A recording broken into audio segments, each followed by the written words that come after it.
and welcome to my never-ending TBR.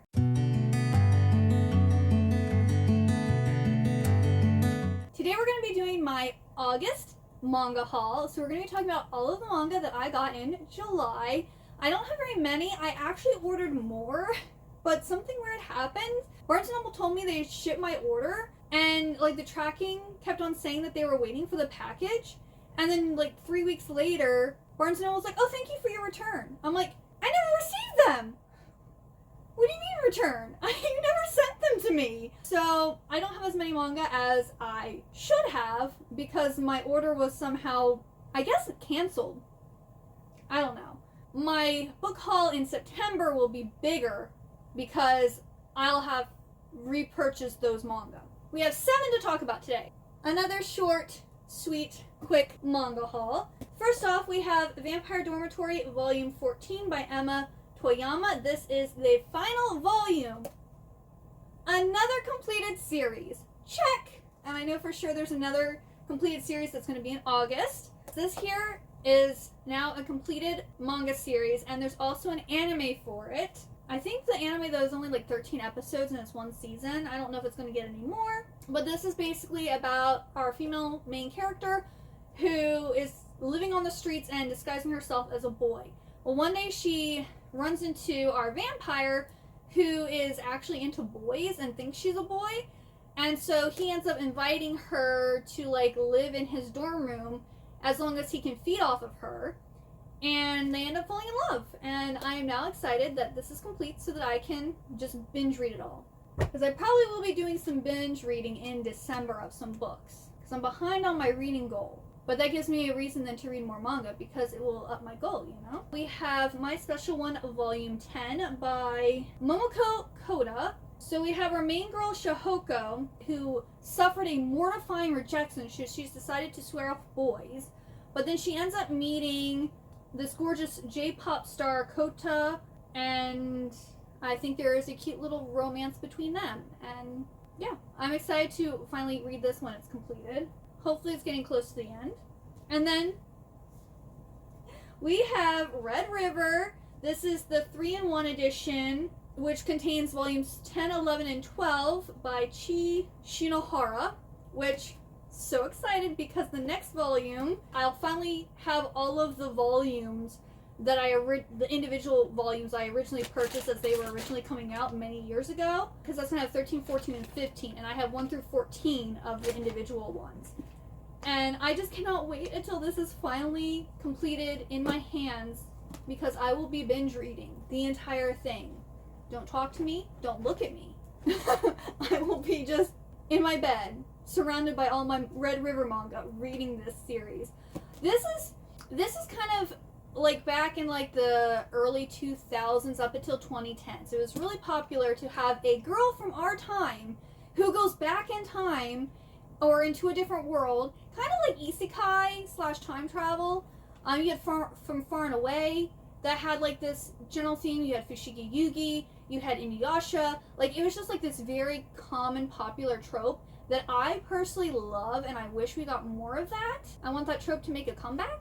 Can we please? So we have a girl from like modern day Japan who goes back to Anatolia, I believe, and she ends up meeting our handsome blonde-haired dude here, and there's like an evil witch or sorceress or something, and she's the one who like accidentally summoned our main girl character from our world, and so she's like after her. And I don't remember if she becomes like his sex slave. I mean, this isn't graphic, so, or like his wife, or like somehow she becomes like his woman type of thing, but it's, you know, set in the past, so like women were treated differently, you know? I haven't read this series for probably over 15 years. I don't remember everything. I just remember I loved it, and then I was so sad that I never finished it. So, yes, I am anticipating the day when I will have all of this completed in my hands. And I highly recommend it. If you've never read it and you like the trope, like if you like all those other anime or manga that I mentioned, you will love this series. Then I picked up Soseki Natsumi's I Am a Cat, the manga edition. So this is based off of a popular Japanese novel. And this is retold and illustrated by Chiroru Kobato. and it was translated by Zach Davison. The Tale of a Cat with No Name but Great Wisdom. I believe I have the novel on my Kindle, but I thought I collect not only Shoujo Beat manga, but also cat manga, so if it has cats in it, I'm probably going to eventually at one point try to buy it.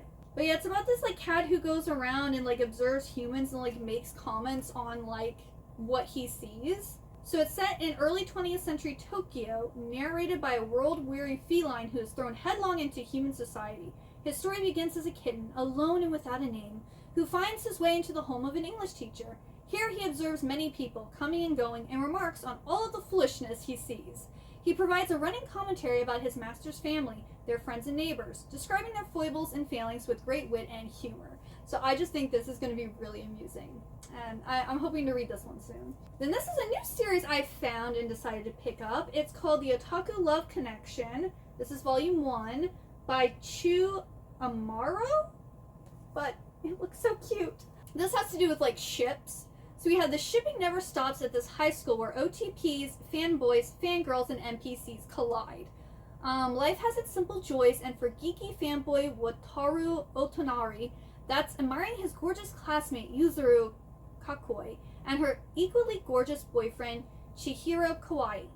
Luckily for Wataru, his classroom seat next to Yuzuru gives him a perfect view of his one true pairing, but this self-professed NPC doesn't seem to know he's just as cute himself. As Wataru encounters other students who stan his faves just as much as he does, albeit with some very, very different takes on their dynamic, every day turns into a roller coaster of emotions for this obviously beautiful boy failure. I love manga and anime about otaku culture, so I think this is going to be a lot of fun. Volume 2 is already out. It was part of that order that got returned. And then I think Volume 3 is coming out. It's coming out really soon. So we're going to have all 3 volumes here very, very soon. But I am super excited to start reading this one. Then we have Firefly Wedding Volume 3 by Oreko Tachibana. This is the story. I've talked about this, I think, in my last 2 videos. This will be the 3rd one. It's about a lady who has a heart condition and knows she's going to die soon, so she wants to get engaged and, like, I guess, to, like, kind of like a wealthy person to help take care of her family when she's gone. And she ends up, I don't know if an assassin is assigned to kill her or she just runs into him and, like, you know, sees what he's doing.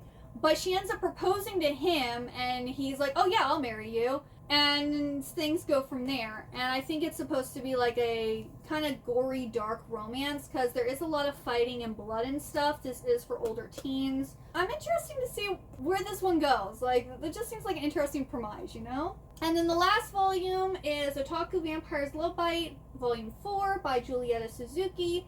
This is about the daughter of Dracula, and she is this huge otaku who loves this anime called Vampire Cross. And she ends up running into this human male who looks exactly like her, like, love interest on this anime.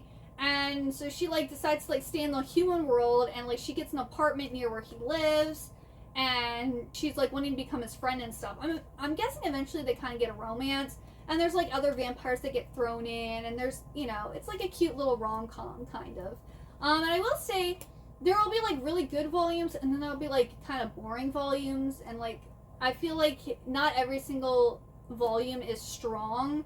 Because I think the first one I really liked, the second one was okay, the third one I liked more. So we'll see if the fourth one I liked, you know, is still really good, or if it's gonna go back. We'll see. But yeah, this is really cute. Again, otaku culture, so if it has otaku in the cover or in the title, I'm probably gonna purchase it. But yeah, so those are all of the manga that I purchased in July. Have you read any of these series, or what are you currently reading? Let me know down below. Also, if you like this video, please like, comment, and subscribe. I hope you have a wonderful good day or night. I hope to see you next time. Goodbye!